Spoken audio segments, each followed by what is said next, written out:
빌립보서 1장과 2장 쉽게 읽기를 우리가 함께 살펴보겠습니다. 지난 시간에 빌립보서의 서론을 우리가 정말 장황하게 살펴봤죠. 빌립보서는 앞으로 이제 우리가 오늘 다음 시간 해서 2시간 정도로 마무리를 하려고 합니다. 이유가 우리가 이제 앞으로 갈 길이 너무나도 멀기 때문에 조금씩 빨리 이제 좀 당겨서 가려고 합니다. 이제 옥중서신이 2주 후에 이제 끝나게 되면 사도 바울이 당시에 목회자들에게 보내는 목회서신, 디모데 전서, 후서, 디도서, 그리고 저자가 명확하지가 않은 히브리서, 또 베드로가 쓴 베드로 전서, 후서, 요한 1, 2, 3서, 유다서, 요한계시록, 그리고 무엇보다도 지금 우리가 사도행전으로부터 시작을 했는데 이제 다시 돌아가서 예수님의 일생이 기록되어 있는 사복음서로 이렇게 우리가 가야 됩니다. 그러니까 갈 길이 아직도 멀구나 이렇게 이제 느껴집니다. 자, 이제 본문으로 들어가게 될 텐데 정말로 중요해서 꼭 이 얘기는 해야 되겠다. 이 부분만 제가 설명을 할 것이고 웬만해서는 그냥 2장까지 빨리빨리 이제 넘어가려고 이렇게 계획을 세웠습니다. 이제 본문 빌립보서 1장 1절로 2절의 말씀을 제가 한번 스타트를 한번 끊어보겠습니다. 그리스도 예수의 종 바울과 디모데는 그리스도 예수 안에서 빌립보에 사는 모든 성도와 또한 감독들과 집사들에게 편지하노니 하나님 우리 아버지와 주 예수 그리스도로부터 은혜와 평강이 너희에게 있을지어다. 아멘. 자, 요즘 신앙의 양심을 가진 분들이 교회에서 사용하는 잘못된 용어들에 대해서 지적을 하고 개선을 해야 된다. 자, 이런 목소리들이 지금 나오고 있습니다. 교회의 목사를 부를 때 담임 목사 또는 부목사, 여전도사 이런 명칭들은 사실 성경적이지가 않습니다. 최근에 교회의 부목사들의 그 인권이 사각지대다. 자, 이런 지적들이 많이 있습니다.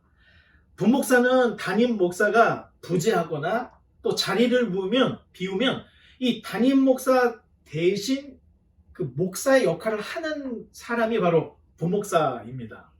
그런데 성도 한 분이 이 부목사를 찍어내려고 마음만 먹고 달라들면 부목사들은 방어할 수 있는 힘이 없습니다. 부목사는 아무리 오랫동안 한 교회 사역을 해도 60세가 되면 거의 자동적으로 사임을 하게끔 교회가 만들고 또 담임 목사의 처우하고 비교를 해보면 이 부목사의 처우는 정말로 열악하다 이렇게 볼 수가 있습니다. 담임 목사나 부목사나 사실 둘 다 기름 부음을 받은 사역자들입니다. 그런데 차이가 나도 이 둘이 너무나도 차이가 난다는 것입니다. 오늘 바울은 오늘날의 부목사격이었던 디모데를 이 빌립보 서신의 공동 발신자, 되게 독특합니다. 공동 발신자로 디모데를 거명을 하고 있습니다. 본문에 바울이나 디모데나 둘 다 그리스도 예수의 종 이렇게 얘기합니다. 구분을 하지 않죠. 또 이 둘이 바울과 디모데가 공동으로 빌립보 교회 모든 성도 감독들, 집사들에게 편지를 한다. 이렇게 이 빌립보서를 시작을 하고 있습니다. 누구나 디모데가 바울의 제자이고 또 어떻게 오늘날로 보면은 디모데는 부목사, 부사역자 이 정도 될 거라는 것을 그 당시에 교회들, 성도들은 다 알고 있었습니다. 그럼에도 불구하고 바울은 이 사역에 있어서 자기나 디모데를 전혀 구분을 하지 않고 바울과 디모데가 이 공동 저작으로 이 편지를 썼고 빌립보에 있는 모든 성도들에게 바울과 디모데가 하나님의 말씀을 증거합니다. 자, 이렇게 공동으로 내가 주고 디모데가 후임이고 뭐 이런 얘기 안 하고 그냥 똑같이 그렇게 쓰고 있다는 겁니다. 어떻게 보면 이 사도 바울의 사역에 대한 리더십이 지금 오늘날 우리보다도 뛰어났다. 지금으로부터 2000년 전의 분인데도 우리보다도 마인드가 좋다. 이렇게 볼 수가 있습니다. 데살로니가로 보내는 편지, 데살로니가 전서서를 보면 이 공동 발신자로 신라를 쓰고 있습니다. 신라. 참 독특하죠. 또 고린도로 보내는 편지는 형제 소스테네 공동 발신자 이름을 현재 형제 이 소스테네 이렇게 쓰고 있습니다. 사실 우리는 신라라고 하는 그 제자가 어떤 사람인지 정확하게 모릅니다. 또 소스테네가 어떤 인물인지도 잘 모릅니다. 그런데 그 당시에 사도 바울은 편지를 쓸 때 자신의 제자들, 믿음의 아들들을 이 편지의 공동 발신자로 똑같이 쓰고 있다는 겁니다. 신라는 바울과 함께 이 빌립보 교회 그리고 데살로니가 교회를 개척했던 그런 멤버였습니다. 그러니 데살로니가를 쓸 때 공동으로 신라를 언급했던 것이고 또 고린도에서 이 소스테네의 도움을 많이 받았던 것 같습니다. 그래서 이 소스테네가 함께 이 편지를 쓴다 이렇게 쓰고 있습니다. 목회자들이 성도들에게 가르칠 때는 자, 성도 간에 갑질하지 마십시오. 또 서로를 자기 몸처럼 사랑하십시오. 이렇게 가르치고 있는데 정작 목사들끼리는 전혀 그러한 갑질이나 또 자기 몸처럼 생각하고 돕는 것들이 실천이 되고 있지 않는 모습들을 교회 안에서 볼 수가 있습니다. 노예에 앉아서 보면, 노예에 가서 노예를 보면 앉아있는 모습만 봐도 저 목사는 큰 교회 목사구나. 앉아있는 모습만 봐도 저 목사는 개척교회 아니면 작은 교회 목사구나. 대화를 하거나 활동을 할 때 목사들끼리도 똑같이 안수받고 똑같이 기름 받은 목사들임에도 불구하고 자기 교회 교세에 따라서 어떤 목사들은 어깨를 쫙 펴고 있고 어떤 목사들은 쪼그리고 있는 이런 모습들을 볼 때 목사들도 바뀌어야 되고 교회도 바뀌어야 된다. 우리는 이렇게 한번 오늘날 우리의 모습을 성경을 통해서 우리 모습을 한번 비춰보고 봐야 한다는 것입니다. 자, 이제 3절로 6절의 말씀을 또 계속해서 읽어보겠습니다. 내가 너희를 생각할 때마다 너희 하나님께 감사하며 간구할 때마다 너희 무리를 위하여 기쁨으로 항상 간구하면 너희가 첫날부터 이제까지 복음을 위한 일에 참여하고 있기 때문이라. 너희 안에서 착한 일을 시작하신 이가 그리스도 예수의 날까지 이루실 줄을 우리는 확신합니다. 아멘. 감사합니다. 빌립보 교회는 바울에게 있어서 정말로 중요한 교회였습니다. 왜 중요한가? 우리가 그 초대 교회사를 보고 또 이 예수님, 그다음에 그 예수님의 제자들이 어떤 것을 가르쳤는지 이 교리를 공부해 보면 빌립보 교회가 바울에게 있어서 왜 중요한지를 알 수가 있게 됩니다. 오늘 지금 이야기는 굉장히 중요한 얘기인데 여러분들이 지금 제가 설명드리는 것을 알아들을 수 있을 정도다 하면은 여러분 중급입니다. 사실 이 바울의 공식적인 사역은 바나바가 안디옥으로 파송이 됐을 때 자기가 감당이 안 되니까 길리기아에 가서 낙향했던 사도 바울을 데리고 옵니다.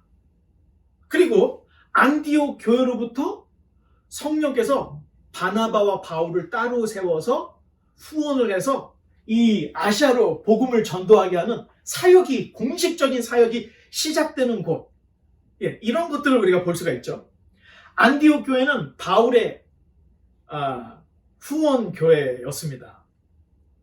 그런데 자, 이게 어디서부터 후원 교회가 왜 바뀌었는지 우리가 보면 사실 갈라디아서 2장을 보면 안디옥에서 유대 그리스도인 그리고 이방 그리스도인 간에 밥 먹는 문제, 식탁 교제의 문제가 발생했던 내용이 기록이 되어 있습니다. 그때 바울은 큰 소리를 쳤죠. 베드로에게. 네가 이방인들을 이렇게 하면 되겠냐? 이런 바울이 베드로와 한번 싸웠던 일이 있습니다. 그리고 그 후에 바울이 바나바와도 갈라서게 됩니다. 자, 이 문제가 굉장히 심각해지자 예루살렘 교회도 시끄러웠고 또 안디옥 교회에서 교회 평화를 위해서 이게 성경에는 나와 있지 않은데 우리가 이 정황을 볼 때 이 안디옥 교회가 베드로와 바나바의 의견에 손을 들어준 것으로 이렇게 생각을 할 수가 있습니다. 자, 이로 인해서 바울은 식탁 교제의 논쟁에서 패배를 하는 동시에 바울을 후원해줬던 이 안디옥 교회의 후원이 끊어지는 이런 일이 있었구나 하는 것들을 정황상 우리가 볼 수가 있습니다. 그래서 사도행전을 기록한 바울의 제자 이 누가는 바울이 마게도냐로 건너가는 사건을 굉장히 특별하게 중요하게 기록을 하고 있는 것입니다.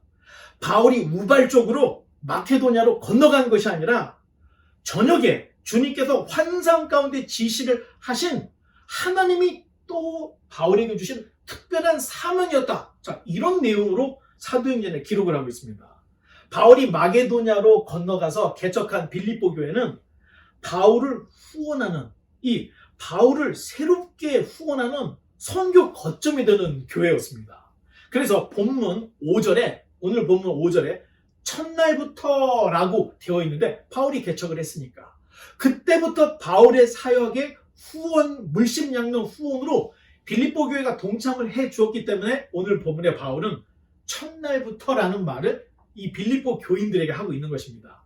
사도행전 16장으로 돌아가서 보면 빌립보 교회의 후원을 받은 바울은 마케도냐의 남부 옛 그리스의 땅으로 내려가면서 데살로니가 또 베레아 더 내려가서 아덴 고린도 자 이렇게 계속 복음을 전하다가 18장에 가면 다시 아시아의 에베소로 돌아가는 내용이 기록되어 있습니다. 그리고 사도행전 19장을 보면 에베소의 두란노에서 바울이 딱 중심을 잡고 2년 동안 제자들을 양성하는 내용을 기록을 하고 있습니다. 빌립보 교회에 후원이 있었기 때문에 이 바울의 독립적인 예루살렘의 또는 안디옥으로부터의 후원이 아닌 바울 개인의 독립적인 사역이 이때부터 시작될 수 있었구나 하는 것들을 볼 수가 있다는 겁니다. 자, 성경의 지평이 열리면 서신들, 사도행전 이런 역사적인 정황들을 통해서 이런 것들을 우리가 찾아낼 수가 있는 것입니다. 자, 이러한 측면에서 바울이 마게도냐의 빌립보로 건너간 사건은 바울의 복음 사역의 새로운 국면이 시작되는 거다. 여러분 사도행전으로 돌아가서 여러분과 함께 나눴던 그 설교로 여러분들이 한번 유튜브를 들어가면 딱 거기에서 그렇게 얘기합니다. 바울이 마케도니아에 들어가서 빌립보 교회를 세운 것은 바울의 새로운 사역의 국면이 시작되는 겁니다. 제가 이렇게 이야기했던 제 기억이 나는데 한번 확인해 보시기 바랍니다. 그러니 바울에게 있어서의 빌립보 교회는 잊을 수 없고 끊을 수 없고 잊혀질 수 없는 정말로 고맙고 중요한 그런 교회였다. 이렇게 볼 수가 있습니다. 오늘 조금 설명이 길었지만 이제 설명이 이제 짧아집니다. 7절로 11절의 말씀을 우리 또 읽어보겠습니다. 내가 너희 무리를 위하여 이와 같이 생각하는 것이 마땅하니 이는 너희가 내 마음에 있으며 나의 메인과 복음을 변명함과 확정함에 너희가 다 나와 함께 의미에 참여한 자가 되리라. 너희 예수 그리스도의 신장으로 너희 무리를 얼마나 사모하는지 하나님이 내 증인이시니라. 계속 내가 기도하노라.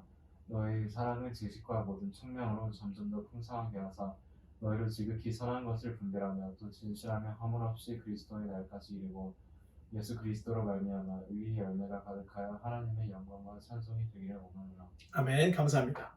읽으면서 지난 시간에 우리가 그 서론에 이야기했던 것들을 생각해 보면 그냥 읽으면서 다 이해가 될 수 있습니다. 본문을 읽어보니 바울이 빌립보 교회를 얼마나 특별하게 생각하고 있는지 구구절절 우리가 느낄 수가 있습니다. 자, 계속해서 12절부터는 바울이 자신의 투옥에 대해서 변명을 하고 또 변증을 하는 이야기가 이어지고 있는데 비록 자신은 감옥에 갇혀 있지만 자신의 투옥이 오히려 복음사의 보탬이 되고 있다는 이런 특별한 이야기를 하고 있습니다. 이제 12절로 19절의 말씀입니다. 형제들아, 내가 당한 일이 도리어 복음 전파의 진전이 된 줄은 너희가 알기를 원하노라. 이러므로 나의 메인이 그리스도 안에서 모든 시위대 양과 그 밖의 모든 사람에게 나타났으니 형제 중 다수가 나의 메인으로 말미암아 주 안에서 신뢰함으로 거없이 하나님의 말씀은 더욱 담대히 전하게 되느니라. 어떤 이들은 투기와 분쟁으로 어떤 이들은 착한 뜻으로 그리스도를 전파하나니 이들은 내가 복음을 변증하기 위하여 세우심을 받은 줄 알고 사랑으로 하나 그들은 나의 매임에 괴로움을 더하게 할 줄로 생각하여 순수하지 못하게 다툼으로 그리스도를 전파하니라. 그러면 무엇이냐? 거칠애로 하나 참으로 하나 무슨 방도로 하는지 전파하는 것은 그리스도니 이로써 나는 기뻐하고 또한 기뻐하리라. 이것이 너희 간구와 예수 그리스도의 성령의 도우심으로 나를 구원에 이르게 할 줄 아는 거로. 아멘. 감사합니다. 자, 조금씩 본문이 길어집니다. 자, 바울은 복음 사역 때문에 옥에 갇혔습니다. 그러나 바울의 투옥을 바라보는 이 사람들의 시각이 다 제각각이었고 반응들이 다 달랐습니다. 어떤 이들은 거 봐, 바울은 손 사기꾼이었어. 결국 나대다가 옥에 갇혔잖아. 자, 이렇게 생각하는 사람이 있었고, 또 사도 바울이 갇혔음에도 저렇게 굴복하지 않고 단단하게 서 있는 모습을 보니 나도 바울처럼 복음을 전해야 되겠다. 자, 이렇게 담대한 마음을 갖는 성도들이 있었다는 겁니다. 그러다 보니 어떤 이들은 악담을 하는 중에 예수님의 이야기를 하고 있었고, 또 어떤 사람들은 담대하게 복음을 전하려다가 또 예수님의 이야기를 하고 있는 이런 현상들이 있었는데, 바울이 이 현상들을 옥에서 이렇게 보면서 바울이 이렇게 얘기합니다. 어쨌든 복음이 전파되니 이 얼마나 기쁜 일인가. 자, 바울은 바울 특유의 낙천적인 성격이 있었습니다. 하지만 굉장히 불같은 사람이었죠. 마가가 사역하는 도중에 돌아갔다고 해서 절대 합류를 안 시키고 마가의 바나바와 결별하는 데까지 있었을 정도로 이렇게 강직한 사람이었음에도 불구하고 이럴 때에는 굉장히 낙천적인 모습을 우리가 볼 수가 있습니다. 자, 이런 모습을 우리도 좀 배워야 됩니다. 또 깁니다. 20절로 26절입니다. For I fully expect and hope that I will never be ashamed, but that I will continue to be bold for Christ as I have been in the past. And I trust that my life will bring honor to Christ whether I live or die. For to me, living means living for Christ, and dying is even better. But if I live, I can do more fruitful work for the Christ. So I really don't know which is better. I'm torn between two desires. I long to go and be with Christ, which would be far better for me. But for your sakes, it is better that I continue to live. Knowing this, I am convinced that I will remain alive so I can continue to help all of you grow and experience the joy of your faith.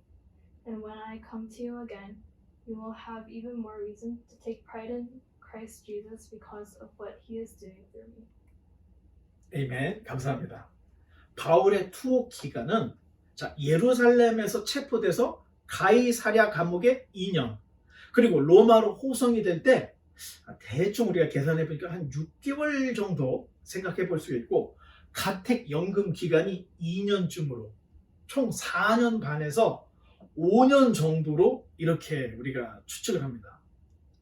그러니 1, 2년 정도가 아니라 장기 투옥이다 보니 바울도 자기 앞날이 예측이 되지 않았던 것입니다. 어떨 때는 지금 당장 자유롭게 될 것 같기도 하다가 또 어떨 때는 곧 죽을 것 같은 이런 상황들. 바울의 개인적인 입장은 그냥 순교해서 주님 편에 가는 편이 훨씬 낫겠지만, 만약 죽지 않고 풀려난다면 교회 입장에서는 바울로 인해서 교회들이 계속해서 더 성장할 수 있으니, 바울의 이야기가 그냥 내가 살면 좋고 죽으면 더 좋고 자, 오늘 본문에 이런 이야기를 하고 있습니다. 여러분, 밖에 날이 맑으면 좋고 비가 오면 더 좋은 겁니다. 왜? 생물들이 또 살아날 수 있으니까. 일이 잘 되면 좋지만 일이 안 되면, 여러분, 일이 안 돼서 좀 쉴 수 있잖아요. 자, 이렇게 낙천적인 성격, 낙천적인 자세가 어쩔 때는 현대를 살아가는 우리에게는 정말로 필요하구나. 자, 이렇게 생각을 하는데, 신앙인들은 이런 여유를 가져야 한다는 것입니다. 그러니까 무슨 일을 하든지 실망하지 말고, 또 여러분, 뭐 잘 안 됐다고 해서 서로 싸우지 말고 한 마음을 품는 것이 중요하다는 것을 바울이 오늘 본문에서 이야기를 하고 있는 것입니다. 좋든가 더 좋든가 둘 중에 하나이니, 여러분 너무 그렇게 집착하고 또 여러분 큰 목소리 안 내고 하나 되는 게 중요합니다. 물론 여러분, 게으른 것과 낙천적인 것은 다르다. 여러분 좀 구분을 할 수 있어야 됩니다. 계속해서 27절로 30절의 말씀입니다. 오직 너희는 그리스도의 복음에 합당하게 생활하라. 이는 내가 너희에게 가보나 떠나 있으나 너희가 한 마음으로 서서 한 뜻으로 복음의 신앙을 위하여 협력하는 것과 무슨 일에든지 대적하는 자들 때문에 두려워하지 아니하는 이 일을 듣고자 함이라. 이것이 그들에게는 멸망의 증거요 너희에게는 구원의 증거니 이는 하나님께로부터 난 것이라. 그리스도를 위하여 너희에게 은혜를 주신 것은 다만 그를 믿을 뿐 아니라 또한 그를 위하여 고난도 받게 하려 하심이라. 너희에게도 그와 같은 싸움이 있으니 너희가 내 안에서 본 바요 이제도 내 안에서 듣는 바니라. 아멘. 감사합니다. 바울은 예수님 믿으면 잘 된다. 예수님 믿으면 구원받는다. 자, 이 이야기만 하지 않습니다. 너와 내가 선택받은 것은 그리스도께서 고난의 십자가를 지신 것 같이 때로는 주님 때문에 고난받게 하기 위해서 너와 나를 하나님이 선택했다. 자, 이런 이야기들을 하고 있습니다. 그러니 이 싸움은 나만의 것이 아니라 이 편지를 읽는 빌립보, 이 편지를 읽는 현대 그리스도인들이 다 해당이 되어서 그 고난의 십자가를 짊어지고 주님을 따라가야 한다. 자, 이런 이야기를 우리가 볼 수가 있습니다. 그러니 두 마음으로 교회가 찢어져서 싸우지 말고 서로 짐을 나눠서 지면 이 짐이 가벼워지고 그리고 결국은 고난을 이겨낼 수 있다. 자, 이런 가르침을 하고 있습니다. 이제 2장으로 넘어가서 1절로 4절의 말씀을 또 한번 제가 읽어보겠습니다. 그러므로 그리스도 안에 무슨 권면이나 사랑의 무슨 위로나 성령의 무슨 교제나 긍휼이나 자비가 있거든 마음을 같이하여 같은 사랑을 가지고 뜻을 합하며 한 마음을 품어 아무 일에든지 다툼이나 허용으로 하지 말고 오직 겸손한 마음으로 각각 자기보다 남을 낮게 여기고 각각 자기 일을 돌아볼 뿐더러 또한 각각 다른 사람의 일을 돌아보아 나의 기쁨을 충만하게 하라. 아멘. 유오디아와 순도계를 이 염두에 두고 바울이 말을 하는 것처럼 우리가 이렇게 생각할 수 있습니다. 로마인의 땅인 빌립보에서 이방의 종교, 그러니까 기독교 신앙을 이 로마의 땅에서 갖는다는 것은 좀 간단한 문제가 아닙니다. 예루살렘, 유대교가 유지하고 있는 이 예루살렘에서 기독교 믿는 것도 쉬운 일은 아니겠지만 완전 이방 땅, 그냥 하나님이 아예 하나님의 하자도 없는 로마의 땅에서 그리스도를 믿는다. 여러분, 이게 진짜 쉬운 문제가 아니라는 것입니다. 당시 로마인들은 황제를 신으로 숭배를 했습니다. 그러니 유대교도 이 빌립보나 로마 땅에서 살아남지 못했는데 이 빌립보 교회가 예수님을 믿고 모임을 갖는다. 그러면 얼마나 핍박을 많이 받았겠습니까? 우리 성경에 직접적으로 그 핍박에 대한 내용이 나와 있지 않지만 우리는 감정적으로나마 정황을 통해서 알 수가 있는 것입니다. 틀림없이 빌립보 교회도 핍박에 노출이 되어 있었을 것입니다. 그러니 너희 안에서라도 다툼과 허용을 버리라는 얘기입니다.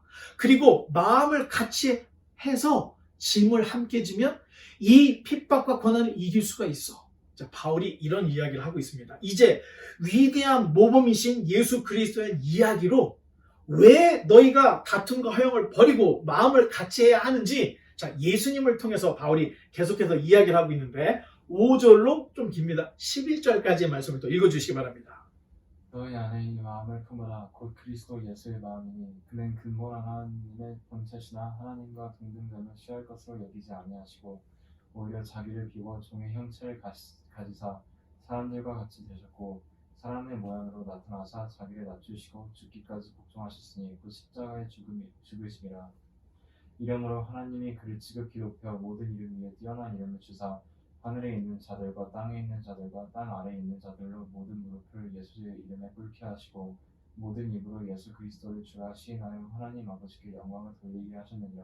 아멘. 감사합니다. 자, 이미 에베소서에서 제가 에베소서에 어쩌면 이것이 그 초대교회의 찬송의 가사일 수 있습니다라고 말씀을 드리면서 빌립보서 지금 읽었던 5절로 11절을 그때 한번 읽었던 기억이 있습니다. 여러분 또 돌아가서 유튜브를 보시면 확인할 수 있는데, 자, 이미 바울은 에베소서에서 이 문구를 사용해서 하나님을 찬양하는 일이 있었습니다. 내용이 그리스도의 비하와 승귀, 그리스도의 낮아지심과 높아지심.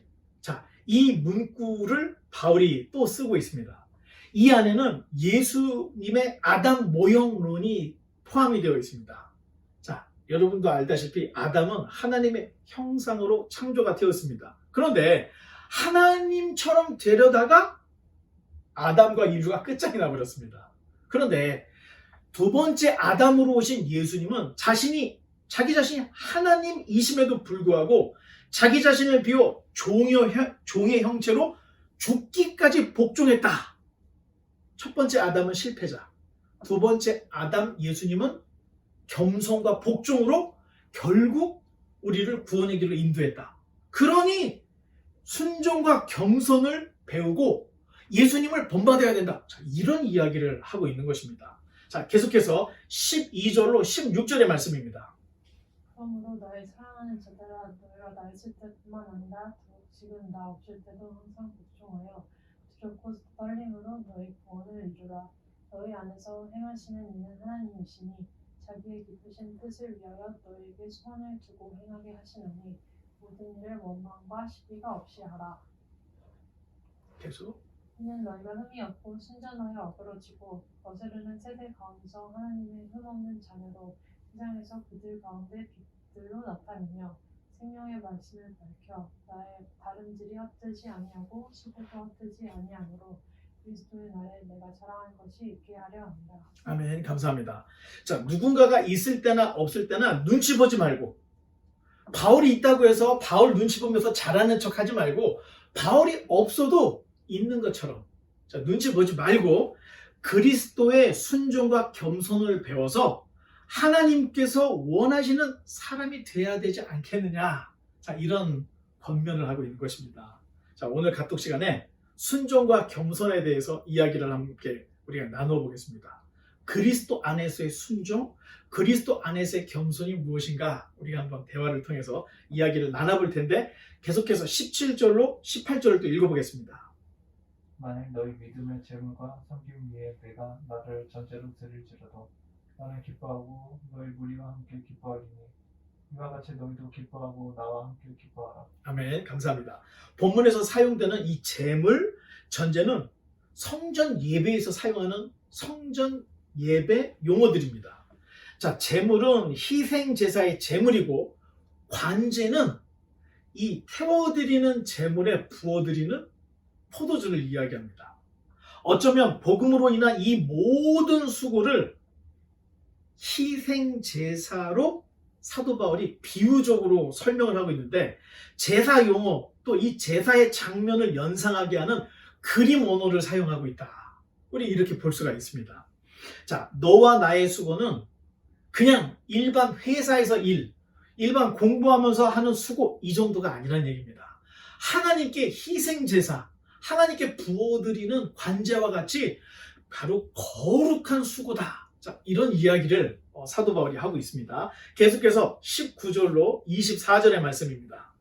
If the Lord Jesus is willing, I hope to send Timothy to you soon for a visit. Then he can cheer me up by telling me how you are getting along. I have no one else like Timothy who genuinely cares about your welfare. 계속. All the others care only for themselves and not for what matters to Jesus Christ. But you know how Timothy has proved himself.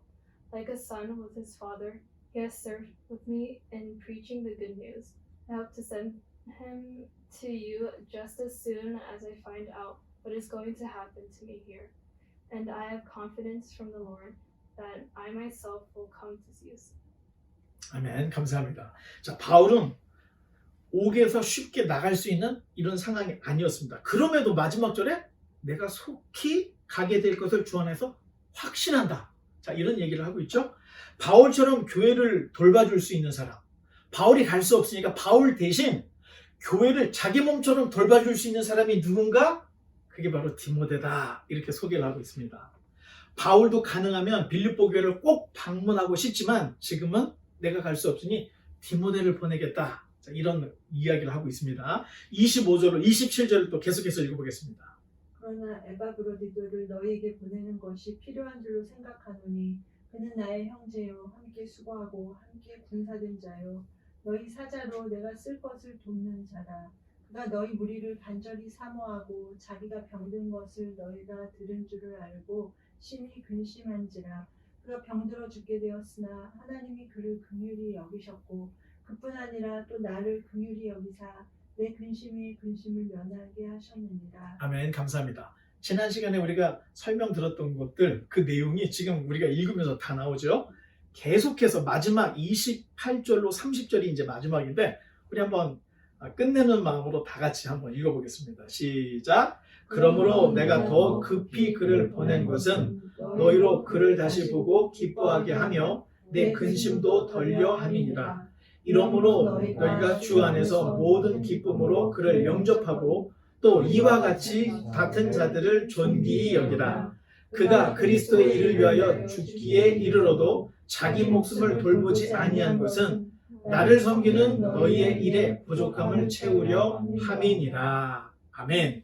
자, 그러면 빌립보 교회에 제일 먼저 보낼 사람이 지금 누구라고 이야기하고 있는가?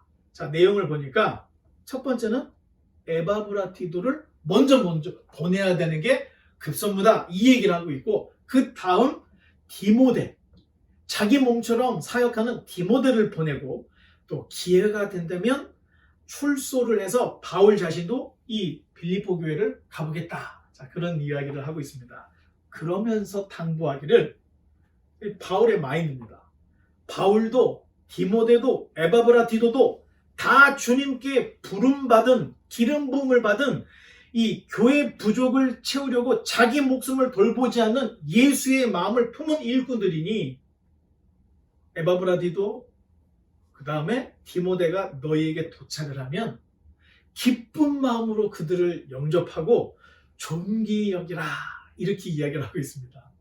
전에 디모데를 고린도 교회 한참 시끄러울 때 디모데를 보냈죠? 근데 어떻게 됐죠? 디모데를 너무 멸시를 하고 혼을 내갖고 디모데가 엉엉 울면서 에베소로 돌아왔었죠. 이런 이야기가, 이런 내용을 고린도 전서 후서를 할 때 여러분들에게 했던 기억이 나는데 이 디모데가 너무 열약한 거예요. 여린 거예요, 사람이. 그러니까 지금 바울이 에바브로도 보내고 아니 먼저는 디모데를 보내야 되지 생각을 했다가 안 돼. 에바브로디도를 먼저 보내고 그 다음에 디모데를 보낼 것이다. 이런 계획을 우리에게 또 보여주고 있습니다. 이제 여기까지가 2장까지 읽었는데 여러분들이 지난 시간에 읽었었던 내용들만 기억을 해보면 그냥 읽으면서 다 이해가 될 수 있는 내용들이었습니다. 이제 말씀의 결론을 맺겠습니다. 어느 교회 성도님께서 대표 기도를 하는데 대표 기도를 하는 중에 목사님을 위해서 기도하는 그 기도 중에 목사님을 주의 종님을 이렇게 표현하는 기도 소리를 들었던 기억이 있습니다. 주의 종님이라는 말에 정말 여러 가지 것들을 생각을 할 수가 있었는데 딱 드는 생각이 그리스도 예수의 종, 바울이 잘 쓰는 이 문구를 기도에 인용을 하려다가 보니까 그리스도 예수의 종 하기에는 좀 안 될 것 같으니까 거기다 존칭을 넣어서 종님 이렇게 기도한 게 아닌가 이렇게 생각을 하는데 종님이라는 말은 문법적으로도 또 교회 정서적으로 사실 맞지 않는 말입니다. 종은 종이지 종님이 될 수가 없지 않습니까? 자, 대표 기도란 예배를 드리는 전체 예배 총주들을 대표해서 하나님께 아뢰는 겁니다. 그러니까 대표 기도를 할 때 쓰는 용어도 나, 저 이런 말보다는 우리, 저희 복수로 기도를 해야 됩니다. 또 하나님께 드리는, 하나님께 아뢰는 이야기이기 때문에 사람을 너무 높이면 안 됩니다. 사람을 너무 높이면 안 됩니다. 자, 예를 들어 우리 막내딸 기은이가 저에게 와서 아빠 기현이 언니님이 이렇게 하라고 했어요. 자, 이렇게 말을 한다면 지금 우리 말로 따지면 기현이가 저보다 더 높은 분입니다. 자, 이해가 되시죠? 자, 정확하게 얘기를 한다면 막내딸이 와서 아빠 기현이 언니가 이렇게 하라고 했어요 하면 됩니다. 근데 거기서 기현이 언니 님이 이렇게 하면은 기현이가 저보다 더 높은 게 되죠. 자, 별거 아닌 것 같지만 우리가 한번 깊이 생각을 해보면 우리 예배에 가장 높은 분이 하나님이라는 걸 망각할 수 있다는 겁니다. 자, 심리적으로 교회 안에서 누가 제일 높은가? 거의 대부분의 사람들이 목사가 제일 높지, 그 다음 장로, 권사, 집사, 자, 이렇게 생각들을 하는데, 타인을, 그리스도 안에서 타인을 존중하고 존경하는 것은 좋은 미덕입니다. 하지만 문제는 이 중요한 순위에 하나님이 빠져 있다는 겁니다. 이게 문제라는 겁니다. 교회가 일반 사회가 아닌 이상 부목사도 하나님의 종, 담임 목사도 하나님의 종이다. 여러분, 디모데도 그리스도 예수의 종, 바울도 그리스도 예수의 종입니다. 그리스도의 종은 종님이나 뭐 다른 존재 그 이상일 수가 없다는 겁니다. 기억을 해 두셔야 됩니다. 또 교회가 마케팅 회사가 아닌 이상 일 잘하면 좋고 못하면 더 좋습니다. 일을 못하면 성경 열심히 읽고 또 기도 열심히 하면 되지 않겠습니까? 교회 안에서 뭐 일 잘못됐다고 싸우고 혼내고 갑질하고 이런 거 절대 안 됩니다. 하나님께서 우리의 신앙의 대상이시고 우리는 그 하나님을 예배하는 예배 공동체다. 이거에 대한 인식을 놓치지 않고 잘 기억하면 오늘날 교회들이 겪고 있는 관계의 문제, 뭐 이런 문제들은 상당수가 다 해결될 수 있다. 이렇게 볼 수가 있습니다. 사역자들은 예수 그리스도의 심장을 가지고 있어야 되고 모든 하나님의 백성들은 예수 그리스도의 마음을 품음으로 그리스도 안에서 함께 성장하고 지어져 갈 수 있는 저와 여러분 우리 모두가 되시기를 주님의 이름으로 간절히 축원합니다.